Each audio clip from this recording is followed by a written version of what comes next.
My name is Chloe, and the night my sister smirked at my daughter is the night something in me went cold forever. The house glowed like a jewel box on the hill, warm lights, laughter spilling through open windows, champagne flutes chiming like wind chimes. My sister Ava had always loved spectacle. Her parties were curated down to the scent in the air: citrus, vanilla, money. I remember smoothing the thrifted dress I'd bought for my daughter Lily, telling myself it was clean. It was pretty. It was enough. Lily twirled in the driveway, her shoes scuffing the gravel, eyes bright. She was so proud. That alone should have been enough. Ava met us at the door in silk and diamonds, her smile sharp as cut glass. She looked Lily up and down, slowly, deliberately, like she was appraising a knockoff bag. Then she leaned in, not even bothering to lower her voice. "No room for your discount store kids at this party," she said, smirking. "This is a certain level." The words landed like a slap. I felt the heat rush to my face, my ears ringing. Lily froze. Her smile collapsed in on itself, eyes filling instantly. She turned and ran, her little heels clattering down the stone steps, sobs tearing out of her chest like she couldn't stop them even if she tried. I stood there, the laughter behind me suddenly obscene, Ava's guests pretending not to notice while noticing everything. Ava lifted a glass, already bored. "Don't be dramatic, Chloe." I didn't scream. I didn't cry. I walked back to my car, held my shaking daughter while she gasped against my shoulder, and drove away in silence. But inside me, something ancient and patient woke up. Ava had always been like this. Ever since we were kids, she'd been the golden one. Private schools, connections, marrying into money. I was the practical sister. The one who worked. The one who clipped coupons and learned to stretch a dollar until it screamed. The one who raised her child alone after her husband died and learned how to smile through exhaustion. I had swallowed a lifetime of small humiliations from Ava. That night, I decided I was done swallowing. For weeks after, Lily wouldn't wear that dress again.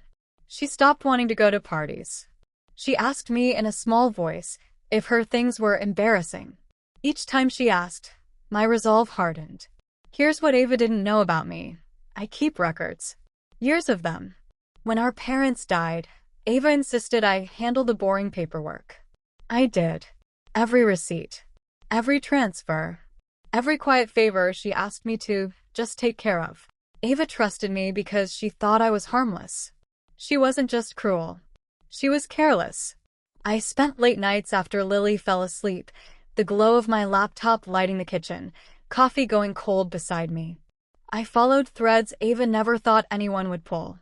Charities she bragged about supporting that were nothing more than elegant shells. Donations routed through accounts I had access to. Money that vanished just long enough to grow before coming home cleaner than it left. The more I uncovered, the more my hands shook, not with fear, but with clarity. Ava's biggest event of the year was coming up, a gala for one of her charities. Influencers, donors, press. She invited me, of course, out of obligation, probably expecting me to decline. I didn't. The night of the gala, I wore a simple black dress. Lily stayed home with a sitter, asleep and safe. Ava kissed my cheek at the entrance, her smile dazzling. "See? You do clean up nicely," she said like it was a compliment. Midway through the evening, as dessert plates were cleared and the room buzzed with expensive boredom, Ava took the stage to applause. She launched into a speech about generosity, about class, about protecting standards. That's when the screens behind her flickered. Her face drained of color as spreadsheets replaced her logo. Account numbers, dates, percentages. Gasps rippled through the room like a physical force. Someone laughed nervously. Someone else started filming. I stood up. "My name is Chloe," I said, my voice steady, carrying. "I'm Ava's sister." And I handled her books. Ava turned toward me, eyes wide, mouth opening and closing soundlessly.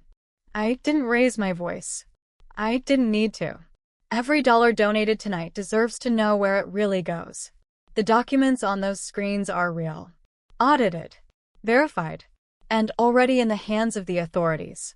The room exploded. Shouts, phones, security scrambling too late. Ava screamed my name, rage and terror twisting her face into something unrecognizable. As she was escorted off stage, she locked eyes with me. "You ruined me," she hissed as she passed. I leaned in, close enough that only she could hear. "No," I said softly. "You did that. I just stopped protecting you." Weeks later, the story was everywhere. Ava's empire collapsed in public, spectacular fashion. The charities were seized. Donors refunded what could be salvaged. Lawsuits followed. She stopped returning calls. One afternoon, Lily came home from school smiling. "Mom," she said, "I wore my sparkly shoes today. And I didn't care what anyone thought." I knelt and hugged her, breathing in the clean scent of her shampoo, feeling something like peace settle in my chest. Justice didn't look like screaming or slapping or revenge fantasies. It looked like silence after a storm. It looked like my daughter standing taller. And the last I heard, Ava was asking for mercy in rooms far less glamorous than her parties, rooms where no amount of money could buy back what she'd lost. Funny thing is, I never took anything from her. I just made room for the truth. And if you felt that moment of justice land in your chest the way I did, if you've ever watched someone you love be humiliated and stayed silent until silence wasn't an option anymore, then you already understand why this story had to be told. If this confession moved you, like the video, share it with someone who needs to hear it, subscribe for more real stories like this, and comment below. What would you have done if you were in my place?